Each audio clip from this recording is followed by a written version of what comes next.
ازيكم عاملين ايه؟ يا رب تكونوا كويسين. جايلكم بقى بوصفة النهاردة ممتازة ممتازة جدا، وان شاء الله موفرة جدا وهتحبوها جدا بإذن الله.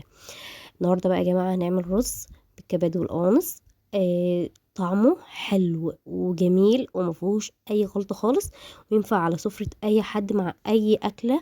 مش هيقول لا على فكرة. يعني كل حاجة هتبقى حلوة ان شاء الله، فيه مفلفل ومية في المية.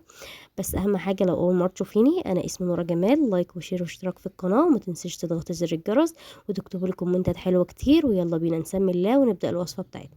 اول حاجه كده حطيت حله على النار، وحطيت فيها معلقه من الزيت. الكبد والقوانص متقطعه ومغسوله ومنقوعه وكل حاجه، ونضيفها 100%. اول ما الزيت يسخن حطيه تاخد طشه جامده فيه. طبعا هتوطي النار وانت ينزل عليها علشان ما تلسعكيش ولا الكلام ده خالص. وبعد كده هفضل اقلب بقى فيه تقليبه كده، وبعد كده هحط عليه فلفل اسود. مش بحط بهارات كتيره ولا الكلام ده خالص، مش هحط دلوقتي، يعني انا هحط ورق لورا بس مش دلوقتي. وبعد كده هقلبه تقليبه كده ياخد الفلفل الاسود بتاعه. وبعد كده معايا بصلايه متقطعه مكعبات وفصين من الثوم، هحطهم كلهم عليه. هينزلوا هيتقلبوا بقى تقليبتين 3 كمان، هم علشان تسرد الميه براحتها بقى، ومبقاش فيها اي حاجه.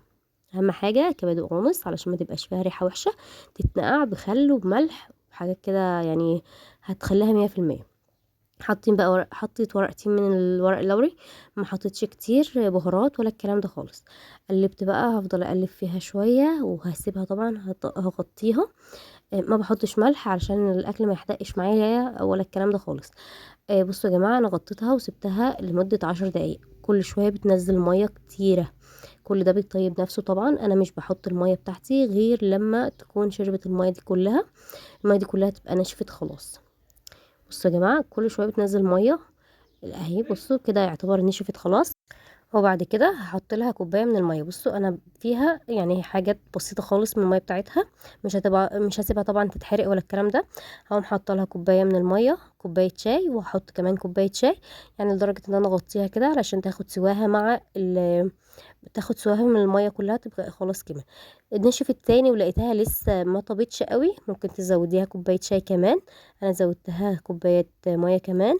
وبعد كده رحت حطيت بقى مقدار الميه بتاعه الرز على حسب طبعا الرز اللي انت هتعمليه. واول ما تبدا تغلي ما تحطيش اي حاجه، ما تخليهاش تغلي جامد. وبعد كده انزلي بالرز على طول، اللي هو انت غسلاها المفروض وكل حاجه 100%. بعد ما حطيت الرز طبعا الميه بتبقى اكتر من الرز بشوية علشان الرز أبيض، بياخد سوا شوية. بعد كده حطيت معلقة من الكركم ومعلقة من الملح طبعا، وقلبتهم تقليبة كده، وهسيبهم بقى لما يتشربوا خالص. وبعد كده طبعا مش هنسيبهم اهو كده، غطيتها وكشفته تاني. وبعد كده يعني الرز بدأ ينشف.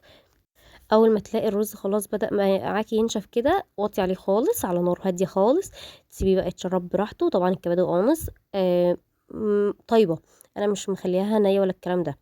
بصوا بقى، فلفلي بقى الرز بتاعك كل شويه لما تقلبيه بيبقى احسن من ان انت تسيبيه مره واحده كده يطيب. لا، كل شويه اكشفي عليه وقلبيه تقليبه، وبعد كده رجعي الغطا تاني، مفيش مشاكل. كده اهو يعتبر خلاص طاب، محطتش بهارات كتيره ولا الكلام ده خالص.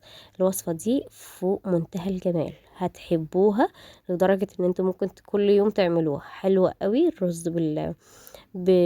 بالكبد والقوانص، سهل قوي، ما بياخدش مننا وقت خالص اهو، وفي منتهى الجمال بقى. قدميه طبعا، اغرفيه زي ما انت عايزه، آه زي ما تحبي يعني، زوقيه براحتك خالص. الشكل يا جماعه والطعم خرافي خرافي جدا.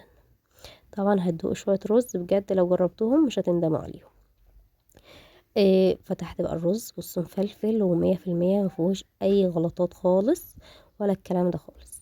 حاجة كده في منتهى الجمال. وطبعا سخنة اهو قدامكم، وكنت حاطاه في الطبق اللي هو يطلع شكل الوردة ده يعني.